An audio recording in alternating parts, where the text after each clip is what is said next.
Recent একটা ইন্টারভিউতে সাকিব আল হাসান বলেছেন যে বাংলাদেশের মাটিতে তিনি একটা পূর্ণাঙ্গ সিরিজ মানে টেস্ট ওয়ানডে টি-20 তিনটা ফরম্যাটে আছে এমন একটা সিরিজ বাংলাদেশের মাটিতে খেলে তিনি অফশোরে যেতে চান। তিনি অফিসিয়ালি অফশোরে যাননি, কিন্তু লাস্ট টি-20 বিশ্বকাপের আগে যতদূর মনে পড়ে তার কথাবার্তায় তিনি বুঝিয়ে দিয়েছিলেন যে ওই টি-20 বিশ্বকাপটাই লাস্ট, মানে টি-20 ফরম্যাটে, আর বাংলাদেশে সাউথ আফ্রিকা সিরিজটা খেলতে পারলে টেস্ট থেকে তিনি অপশন নিতেন আর কি।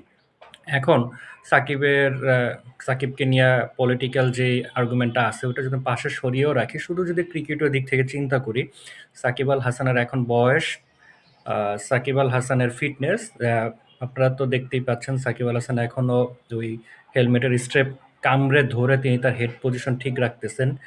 সো আলটিমেটলি আসলে যদি ফিটনেসের কথা বলেন, এটা ফিটনেসের মধ্যে পড়ে না, এটা বেশ মেজর একটা প্রবলেম। বলার সাকিব এখনো দলের জায়গা আনডাউটেডলি পাবেন, কিন্তু ওভারঅল সবকিছু চিন্তা ভাবনা করে বাংলাদেশের ভবিষ্যৎ সবকিছু মিলিয়ে আপনারা কি মনে করেন সাকিব আল হাসানকে বাংলাদেশ টিমে এখন একটা চান্স দেওয়া উচিত? এখন বাংলাদেশ একটা ট্রানজিশন পিরিয়ডের মধ্যে আছে। এখন বলবেন যে ভাই বাংলাদেশ তো অলওয়েজই ট্রানজিশন পিরিয়ডের মধ্যে থাকে, কয়েকজন প্লেয়ার ফিক্স থাকে, পারফরমেন্স করার না করার পরেও আর কিছু প্লেয়ার আসা যাওয়ার মধ্যে থাকে। তবুও বাংলাদেশ টি-20 টিমটা মন্দের ভালো পারফর্ম করতেছে। ওয়ান ডে এখন খুব একটা বেশি নাই, কারণ 2-3 মাস পরে টি-20 ওয়ার্ল্ড কাপ আছে। টেস্ট টিমটা মোটামুটি একটা দাঁড় করানোর চেষ্টা করা হচ্ছে।